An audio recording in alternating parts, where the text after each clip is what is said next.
I don't think it will be a full-fledged war. I suspect the Europeans, the United Nations, and maybe even Donald Trump himself are going to try to offer Iran an off-ramp to stand down. Donald Trump has made clear that it's not the U.S. desire to decapitate Iran's leadership. While the Israelis may want to get rid of Supreme Leader Ali Khamenei and have regime change, the United States wants to keep Ayatollah Khamenei alive, if for no other reason than if there is a formal surrender, they want someone to sign the surrender and turn over power to a provisional authority so that no vacuum comes to exist. So when it comes to an offer, I don't think it will be a full-fledged war. I suspect the Europeans, the United Nations, and maybe even Donald Trump himself are going to try to offer Iran an off-ramp to stand down. And again, Donald Trump has made clear that it's not the U.S. desire to decapitate Iran's leadership.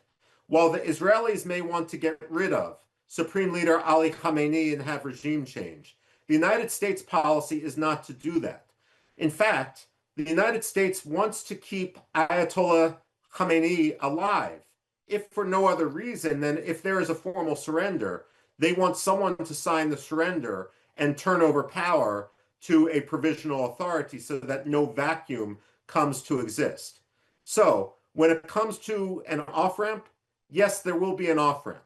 Again, let's also remember in 1988, Ayatollah Khomeini decided to have a ceasefire in the Iran-Iraq war, something he swore he was never going to accept. He got on the radio and he said, "It's like drinking from a chalice of poison, but I have no choice but to drink from this cup if I want the Islamic Republic to survive." The question for Khamenei right now is which is more important, his ego or the survival of his regime? Certainly, however, the U.S. policy is going to be he needs to drink from that chalice of poison. Right. Now, how might this impact the oil markets and the global economy, and especially the Strait of Hormuz? If Iran closes that, does that have an impact on India?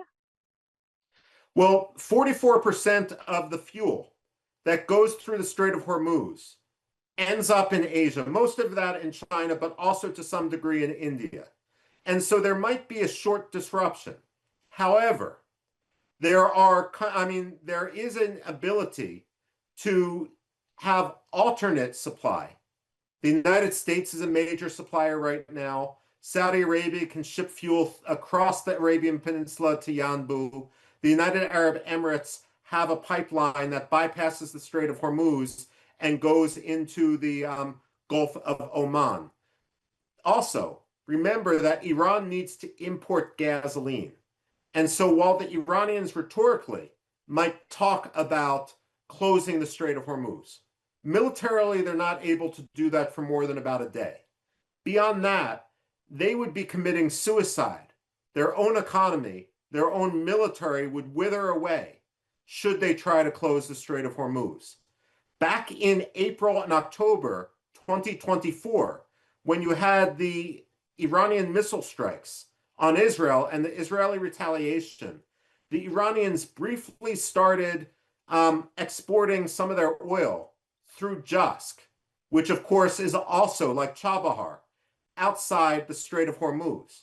However, the latest statistics I've seen is that they didn't replenish their storage capacity after they exported that oil. And when they were doing that, they were not exporting more than 100,000 barrels per day through Jask.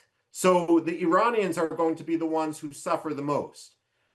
There might be a spike in oil prices, but I don't suspect it's going to last for more than 3 or 4 days, given that so many other countries have spare capacity.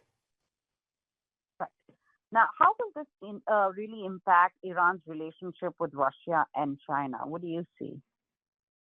Well, China's concern, of course, is that they're reliant on Iran and the Persian Gulf for so much of their oil and their liquefied natural gas. When it comes to Russia, Russia is going to be able to rhetorically support Iran, but they've got their hands full with Ukraine.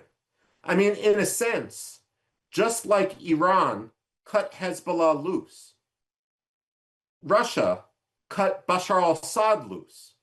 And Russia may have no choice but to do something similar with the Islamic Republic of Iran. It would not surprise me if we see an end of the Islamic Republic.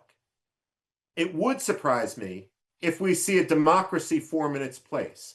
I suspect what we might end up seeing is a military coup on the part of certain factions within the Islamic Revolutionary Guard Corps that might try to strike a deal.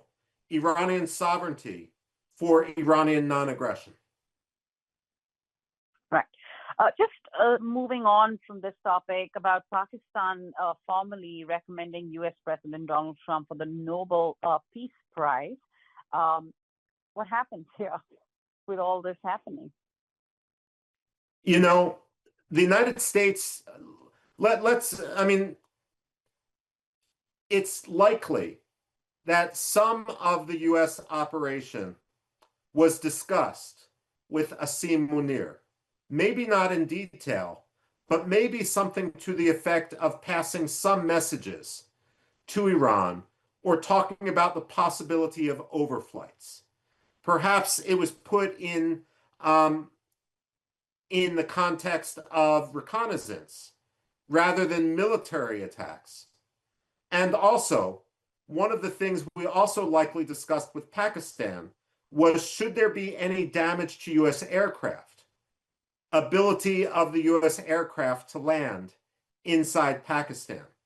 Honestly, in 2003, when we started the Iraq War, we made a similar deal, ironically with Iran itself, that American planes could land on Iranian airfields and that the planes and the pilots wouldn't be molested. That said, there is a pattern in American-Pakistani relations where we will offer Pakistan incentives when we need them. And as soon as we stop needing them, then we stop being so generous. It wouldn't surprise me to see that pattern repeat here.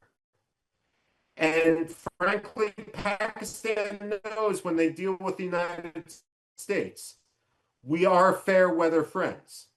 Historically, when after the partition of India, wanted to ally with India, Nehru didn't want to ally with the United States. He wanted to go non-aligned. And so Pakistan was our second choice.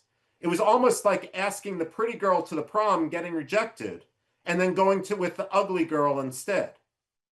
Well, Pakistan is used to us playing these games, and they should continue to be used to it, because India, frankly, is a much more important country.